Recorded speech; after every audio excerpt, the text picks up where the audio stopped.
Assalamualaikum warahmatullahi wabarakatuh. Halo semuanya, perkenalkan kami dari kelompok 3 akan menjelaskan bagaimana pro dan kontra dalam penetapan Presiden Soeharto sebagai pahlawan nasional. Sebelumnya, izinkan kami perkenalkan diri terlebih dahulu. Nama saya Rashid dari kelompok. Halo semuanya, perkenalkan nama saya Suci Nur Komariah. Saya berasal dari kelompok 3. Di sini. Dan yang terakhir bernama Saya Widya Zikra. Nah, teman pasti bertanya, kenapa sih ada pro kontra ketika penetapan Presiden Soeharto sebagai pahlawan nasional?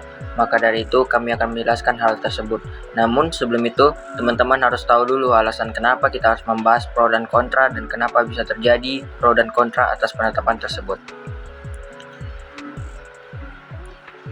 Kenapa bisa terjadi pro dan kontra? Hal itu bisa terjadi karena adanya akal pada manusia dan cara pandang seseorang sehingga menimbul beberapa pendapat. Pro dan kontra penetapan Presiden Soeharto sebagai pahlawan nasional telah menjadi perdebatan yang berkepanjangan di Indonesia. Beberapa argumen yang mendukung dan menentang penetapan tersebut antara lain adalah: Di sini saya akan menjelaskan tentang pro dari penetapan Presiden Soeharto sebagai pahlawan nasional. Yaitu adalah Presiden Soeharto dianggap sebagai pemimpin yang kuat.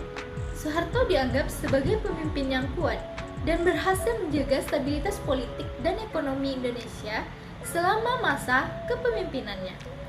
Yang kedua yaitu adalah pembangunan infrastruktur. Selama masa jabatannya, Soeharto berhasil mengembangkan infrastruktur di Indonesia, termasuk jalan, jembatan, dan fasilitas umum lainnya. Yang ketiga yaitu adalah pengakuan internasional. Soeharto dianggap sebagai pemimpin yang diakui secara internasional dan berhasil meningkatkan posisi Indonesia di dunia. Di sini saya akan menjelaskan tentang beberapa kontra penerapan Presiden Soeharto sebagai pahlawan nasional Indonesia. Kontra yang pertama itu ada pelanggaran hak asasi manusia.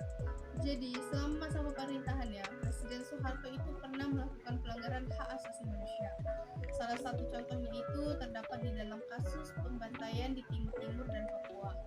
Yang kedua ada korupsi. Soeharto itu dituduh terlibat dalam korupsi dan penyelewengan dana selama masa jabatannya.